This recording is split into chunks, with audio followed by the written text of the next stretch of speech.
What's up, guys? This is Dr. Whitfar, and I want to go over this Luckman post-dam technique. I put a video out, got a tremendous amount of interest from people all over the world, and I think it's because so many of us make dentures. I've always thought, the best dentists can make good dentures. So I think it's fun, it's creative, and I didn't come up with this. This is actually like a very old technique, and I saw Cory Glenn talk about it on YouTube, thought it was really cool, started trying it on my patients using Exocad. And really, I like it. I mean, it's going to be for most of my patients, unless they have big tori or deep palatal vaults, I'm going to be using it a lot. So I'm going to walk you through it. And again, this is, I'm using the actual technique that you can search Luckman post-dam in a PDF. This PDF will come up on Google right away. It's easy to find.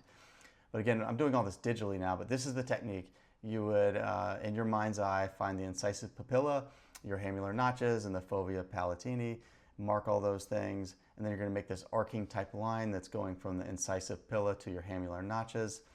And then you're going to draw your post-dam line in the back here, and draw through that arc. You're going to make a line that goes straight perpendicular to the post-dam. Then following that, you're going to start to make this shape that looks like an inverted guitar pick. That's what Cory Glenn how he described it. Made a lot of sense to me, helped me visualize this, because you have a little bit more of a point on this apex on the posterior part. So then you have your general shape, okay? And you can see they've got it marked where that line going perpendicular, that's about 1 millimeter deep. Your post-dam, of course, is going to be about 1 millimeter deep. And then you're basically feathering out to 0.5 millimeter on these outer borders. So that is the technique. You can do a little positive relief here in this middle area, so that's like a true suction cup. In the digital world, I'm actually putting some of my supports in that zone, so when I polish those off, I'm actually creating a little space there.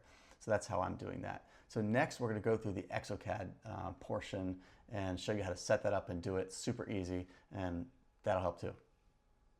Okay, so on to the Exocad portion here. When you're done with your dentures, you're going to freeform your restorations, and then you're going to go up to this screen on the very top, and you're going to select distance to scan data.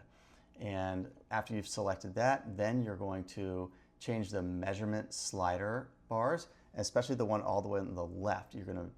You'll see right here, I take that to 0. The one on the right, you can move it. You want to know what color equals what depth. And again, we're trying to ultimately make about a 1 millimeter bead line that feathers out in other areas. So I've got my settings correct, and I'm ready to start making my Luckman post-dam. But before I do that, I'm really just going to focus on the peripheral seal, like denture basics. And so you can see I'm adding on the peripheral seal, and you'll see I toggle on and off the tissue scan.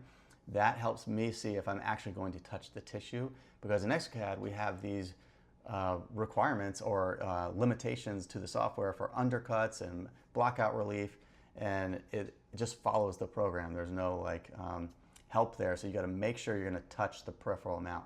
Now I'm ready to start outlining this Luckman post-dam, and you can see I'm tracing the line that's perpendicular to the posterior dam, and I'm wrapping this forward. And where that line is, in my mind, it's not on the hard palate. It's where the transition from the hard palate to the ridge is happening. So if you're giving palatal blocks, there's actually a good amount of tissue depth that you can compress there. If you're on the hard palate itself, this is going to hurt, it's going to rock, it's not going to work. So you can kind of feather out into those areas that really become the hard palate, but you want to make sure on compressible tissue. And again, this is what it's going to look like when it's all done. I hope you try it. I hope it works for your patients, and I hope this video really helps.